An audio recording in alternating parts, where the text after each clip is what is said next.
नमस्ते, मेरा नाम डॉक्टर प्रमोद भामरे है। मैं एक रेडियोलॉजी कंसल्टेंट के तौर पे एमजीएम हॉस्पिटल सीबीडी बेलापुर में कार्यरत हूँ। आज हम वर्ल्ड रेडियोलॉजी डे सेलिब्रेट कर रहे हैं। ये डे क्यों सेलिब्रेट किया जाता है? क्योंकि 8 नवंबर 1895 में सर WC रॉन्टगेन ने एक्सरे इन्वेंट किए थे। इसकी एनिवर्सरी के तौर पे 8 नवंबर को इंटरनेशनल रेडियोलॉजी डे सेलिब्रेट किया जाता है। इसकी शुरुआत 2013 को हुई और आज हम 11वां इंटरनेशनल रेडियोलॉजी डे सेलिब्रेट कर रहे हैं।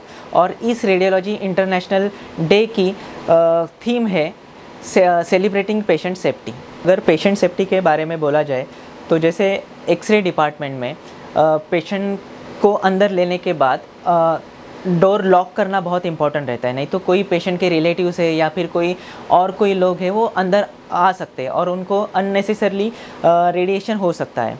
या फिर रेडियोग्राफर अगर एक्सरे निकाल रहा है तो उस वक्त उसको एक ही क्लिक में सही पोजीशन देके एक्सरे निकालना बहुत ज़रूरी होता है। तो ये सब चीज़ों का ध्यान as a radiologist and as a radiographer लेना बहुत ज़रूरी होता है। जैसे MRI डिपार्टमेंट की बात करें तो MRI डिपार्टमेंट में जो MRI मशीन के अंदर बड़ा मैग्नेट रहता है, उसकी मैग्नेटिक फोर्स बहुत ज़्यादा होता है। तो उसके वजह से कोई मेटालिक चीज़ उसके पास जाए तो अंदर खींच जाती है। जैसे एक बड़े हॉस्पिटल में 4-5 साल पहले एक इंसिडेंट हुआ था और उसमें एक व्यक्ति की या फिर एक पेशेंट की जान गई थी। तो वैसे कोई MRI डिपार्टमेंट में वैसे कोई बड़ी दुर्घटना नहीं होनी चाहिए। तो इसका ध्यान रखना बहुत एज ए रेडियोलॉजिस्ट एंड जो MRI टेक्नीशियन है तो उन्होंने ये ध्यान रखना बहुत ही इम्पोर्टेंट होता है। और हमारे MGM हॉस्पिटल में CTM या फिर एक्सरे या फिर MRI डिपार्टमेंट में ये सब चीज़ों का ध्यान बड़ी अच्छी तरीके से लिया जाता है। पेशेंट की सेफ्टी पे हम अच्छा ध्यान देते हैं और बहुत प्रिकॉशन लेते हैं।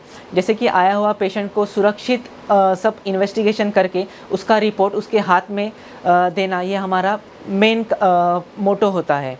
तो इसी चीज़ के लिए ये इस साल पेशेंट सेफ्टी हम सेलिब्रेट कर रहे हैं।